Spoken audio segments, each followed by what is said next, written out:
Design procedure for sleeve and cutter joint.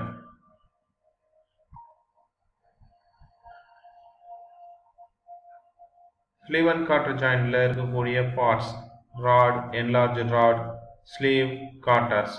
Enlarged rod ரெண்டு இருக்கும், cutter ரெண்டு இருக்கும், sleeve ஒன்று இருக்கும். இதுல sleeveல slot இருக்கும், enlarged rodலயும் slot இருக்கும். enlarged rodல இருக்கக்கூடிய slotம் sleeveல இருக்கக்கூடிய slotம் மேட்ச் ஆகுற மாதிரி coincide வச்சு cutter அதுக்குள்ள இன்சர்ட் பண்ணி நம்ம sleeve and cutter joint join பண்ணிக்கலாம். இதுதான் assembled view of sleeve and cutter joint. Sectional view of sleeve and cutter joint. இதுல நம்ம இன்டீரியரா இருக்கக்கூடிய பார்ட்ஸ் எல்லாத்தையுமே நம்ம தெரிஞ்சுக்கிடலாம். இதுல D சொல்லக்கூடிய diameter of the rod, D1 diameter of the enlarged rod, D2 outer diameter of sleeve, A distance of the slot from the sleeve end, L length of the sleeve, B width of the cutter, C distance of the slot from the rod end, E length of the enlarged end of the outside sleeve, T thickness of the cutter.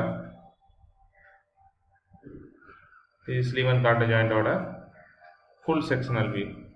இப்போ sleeve and cutter jointல என்னென்ன ஸ்ட்ரெஸஸ்லாம் induce ஆகும் அப்படின்னு பார்த்தோம்னா tensile stress, crushing or bearing stress, shear stress, இந்த மூணு ஸ்ட்ரெஸ்ஸும் induce ஆகும்.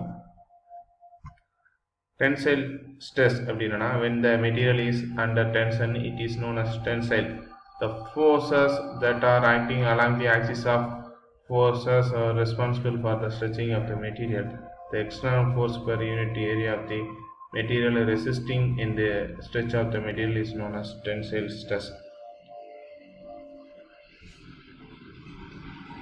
ஒரு unit ஏரியாவில் அப்ளை ஆகக்கூடிய டென்சைல் ஃபோர்ஸை தான் நம்ம டென்சைல் ஸ்ட்ரெஸ் அப்படின்னு சொல்லுவோம். Tensile stress is equal to tensile force or load by area. இதுக்கு unit newton per mm square. Crushing stress or bearing stress. Crushing stress is a special type of localized compressive stress which occurs at the surface of the contact of two members that are relatively at rest. Crushing stress is equal to load by crushing area. Unit Newton per mm square. அதாவது ரெண்டு பொருள் ஒன்னோட ஒன்று கான்டாக்டில் இருக்கும்போது இந்த contact ஆகிக்கிட்டு இருக்கக்கூடிய ஏரியாவில் உருவாகக்கூடிய ஸ்ட்ரெஸ்ஸை தான் க்ரஷிங் ஸ்ட்ரெஸ் அப்படின்னு சொல்லுவோம். க்ரஷிங் அந்த ஏரியாவில் இருக்கக்கூடிய லோடை வச்சு crushing stress equal to load by crushing area அப்படின்னு சொல்லுவோம். ஏன்னா நார்மலாக ஸ்ட்ரெஸ்னாலே லோடு பை ஏரியா தான். லோடு பை ஏரியான்னு சொல்கிறதுல இதில் க்ரஷிங் ஸ்ட்ரெஸ்னால லோடு பை க்ரஷிங் ஏரியா அப்படின்னு இருக்கக்கூடியதை நம்ம எடுத்துக்கிட்டோம். Shear stress. When a body is subjected to two equal and opposite forces acting tangentially across the resisting section, the body tends to shear off across the cross section as shown in figure. The stress induced is called shear stress. அதாவது ரெண்டு பிளேட்டில் இந்த மாதிரி ஒரு Revit வச்சு join பண்ணியிருக்கிறாங்க. இப்போ ரெண்டு பக்கத்துலேயும் நம்ம ஆப்போசிட் டைரக்ஷனில் புல் பண்ணி இழுக்கிறோம். புல் பண்ணுதோம்.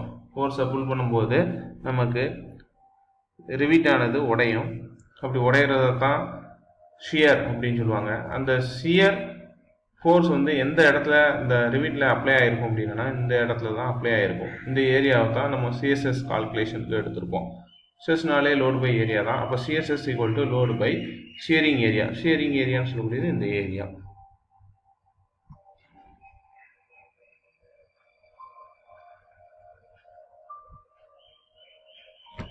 Sleeve and cutter joint design procedure la first step find the diameter of the rod.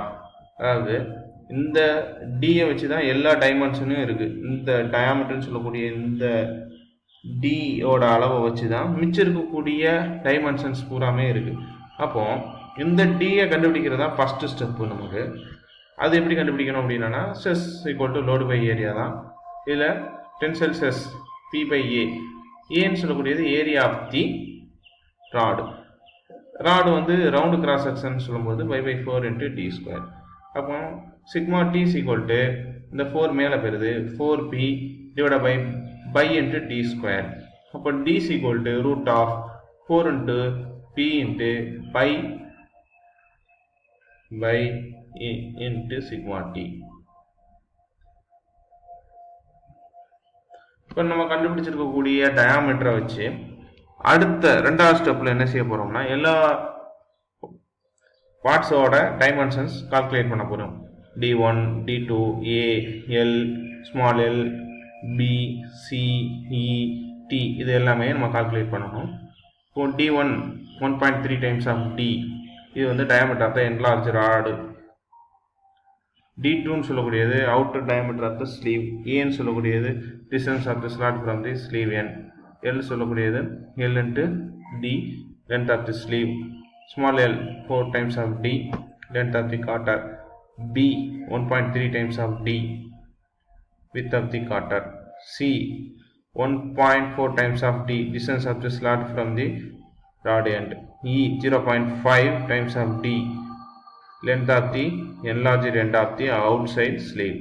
T thickness of the quarter. இது வந்து 0.3 டைம்ஸ் ஆஃப் டி. நம்ம ஃபர்ஸ்ட் ஸ்டெப்பில் கண்டுபிடிக்கக்கூடிய டயாமீட்டர் வேல்யூ வச்சு தான் இதில் இருக்கக்கூடிய எல்லா டைமென்ஷன்ஸையும் நம்ம எடுத்துக்கணும். Next third step check for failure of the enlarge rod in tension across the cotter slot. Enlarge ராடில் கார்டர் ஸ்லாட்டில் ஏற்படக்கூடிய டென்சைல் ஸ்ட்ரெஸ்ஸை தான் நம்ம கால்குலேட் பண்ண இருக்கிறோம்.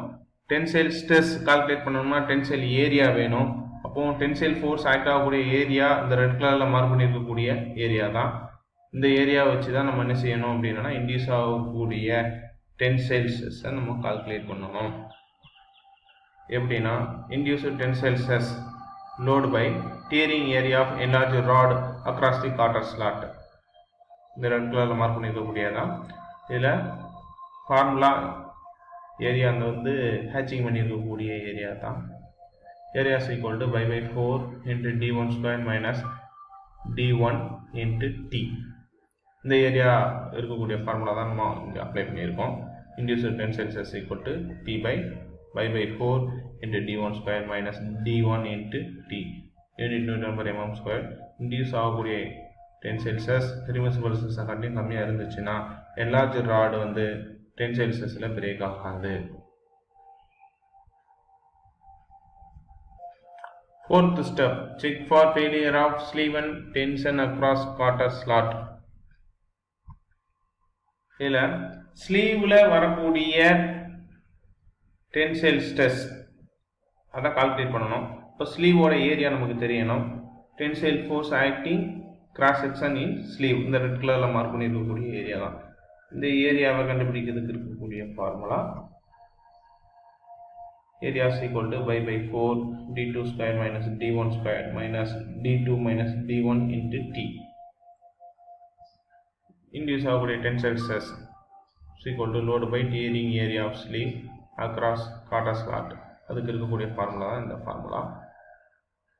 Induced tensile stress sigma ti is equal to p by pi by 4 into d2 square minus d1 square minus d2 minus d1 into t. இதை வச்சு நம்ம இன்டியூஸ் ஆகக்கூடிய டென்சைல் ஸ்ட்ரெஸ்ஸை பார்க்கணும். இன்டியூஸ் ஆகக்கூடிய டென்சைல் ஸ்ட்ரெஸ் பெர்மிசிபிள் ஸ்ட்ரெஸ்ஸை காட்டிலும் கம்மியாக இருந்துச்சுன்னா ஸ்லீவ் டென்சைல் ஸ்ட்ரெஸ்ஸில் வந்து பிரேக் ஆகாமல் இருக்கும். Next fifth step check for failure of cotter in crushing in enlarge rod. இதில் கிரஷிங் ஏரியான்னு சொல்லக்கூடியது இந்த ரெட் கலரில் மார்க் பண்ணியிருக்கக்கூடிய ஏரியா தான். என்லார்ஜ் ராடோட அந்த கார்டர் வந்து ஜாயிண்டாக இருக்கக்கூடிய ஏரியா தான் crushing area.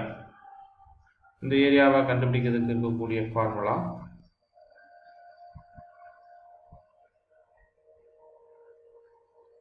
crushing area of carter in enlarged rod L is equal to d1 into t. இந்த ஃபார்முலாவை தான் நம்ம இன்டியூஸ் ஆகக்கூடிய கிரஷிங் ஸ்ட்ரெஸ்ஸில் பயன்படுத்த போகிறோம். Induced crushing stress sigma CI is equal to load by crushing area of carter in enlarged rod. Sigma CI is equal to p by d1 into t. இந்த hatching பண்ணியிருக்கக்கூடிய area தான் d1 into d. இதில் induce ஆகக்கூடிய crushing stress permissible crushing ஸ்ட்ரெஸ்ஸை காட்டிலும் கம்மியாக இருந்துச்சுன்னா Carter crushing ஸ்ட்ரெஸ்னால enlarged rodல break ஆகாம இருக்கும். Step 6. Check for failure of cotter in crushing in sleeve. Sleeveல அந்த காற்றானது கான்டாக்ட் இருக்கக்கூடிய ஏரியால தான் crushing stress induce ஆகும். அப்போ crushing ஏரியா நமக்கு தெரியணும். இந்த ரெட் கலர்ல மார்க் பண்ணி இருக்கக்கூடிய ஏரியா தான் crushing ஏரியா.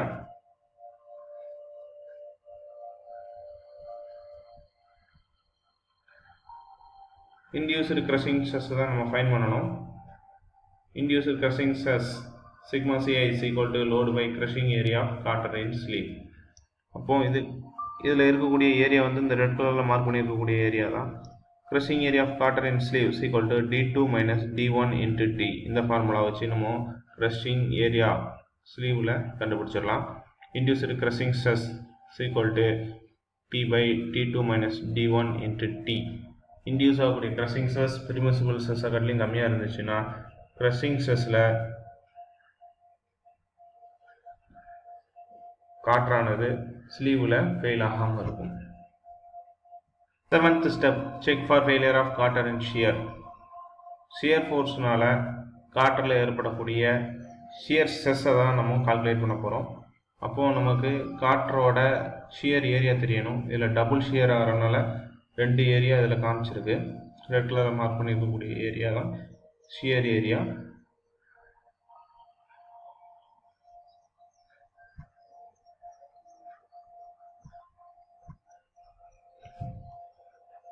ஷியர்னால காற்று எப்படி பிரேக் ஆகும் அப்படின்னு இருக்கக்கூடியதான் காமிச்சிருக்கோம். இன்டியூஸ்டு சிஎஸ்எஸ் ஃபைன் பண்ணக்கூடிய formula load by shearing area of cotter. அப்போ shearing area of cotter find பண்ணதுக்கு இருக்கக்கூடிய formula 2 into b into t. Double ஷியர்னால இதில் 2 மென்ஷன் பண்ணியிருக்காங்க. Induced CSS equal to p by 2 into b into t unit newton per mm square. Induce ஆகக்கூடிய shear stress permissible ஸ்ட்ரெஸ்ஸை காட்டிலையும் கம்மியாக இருந்துச்சுன்னா shear ஸ்ட்ரெஸ்னால காற்றானது ஃபெயில் ஆகாது. 8th step, check for failure of enlarged rod end in shear. enlarged rodல shear forceனால stress எவ்வளோ induce ஆகுது அப்படின்னு இருக்கக்கூடிய ஃபைன் பண்ணணும். shear ஏரியா இந்த ரெட் கலரில் மார்க் பண்ணியிருக்கக்கூடியது. இதுலேயும் டபுள் shear ஏரியா வரும். இந்த ஏரியாவை கால்குலேட் பண்ணக்கூடிய ஃபார்முலா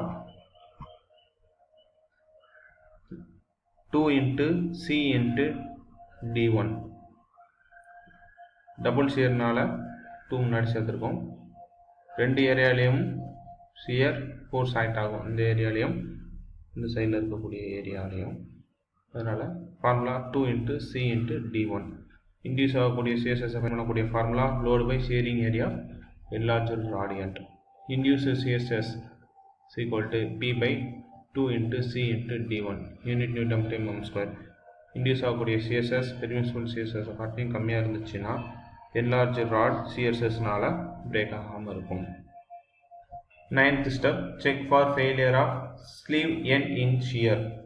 sleeve end shear stressனால ஃபெயில் ஆகுதா இல்லையா, அதில் எவ்வளவு shear stress இன்டியூஸ் ஆகுது ஸ்லீவில் அப்படின்னு இருக்கக்கூடியதான் 9th stepல பார்க்க போகிறோம். இதில் ஏரியா கண்டுபிடிக்க இருக்கக்கூடிய formula 2 into a into d2 minus d1. இந்த ஏரியாவை தான் நம்ம சிஎஸ்எஸ் கண்டுபிடிக்கிறதுக்காக எடுத்துக்கிடக்கூடிய area. Induce CSS equal to load by shearing area of sleeve end. Shearing area of sleeve எண்ட்னு சொல்லக்கூடிய இந்த ரெட் கலர் மார்க் பண்ணியிருக்கக்கூடியதான் இந்த ஹாஃப்லேயும் இருக்கும். அதே மாதிரி இந்த ஹாஃப்லேயும் உங்களுக்கு ஷேரிங் ஏரியா இருக்கும். அதனால தான் இதில் 2 மென்ஷன் பண்ணியிருக்காங்க. இப்படி இந்த ஃபார்முலா வச்சு இன்டியூஸ் ஆகக்கூடிய சிஎஸ்எஸ்ஸை நம்ம கண்டுபிடிக்கணும். இன்டியூஸ் ஆகக்கூடிய சிஎஸ்எஸ் ரிமூவபிள் சிஎஸ்எஸ் வரலையும் கம்மியாக இருந்துச்சுன்னா ஸ்லீவ் சிஎஸ்எஸ்னால பிரேக் ஆகாமல் இருக்கும். First, calculate all induced stress, tensile, crushing and shear stress in various parts of joints. Induced stresses are to be compared with allowable stress. If induced stress is less than allowable stress, then design is said to be safe. Otherwise, dimensions of the parts are to be increased.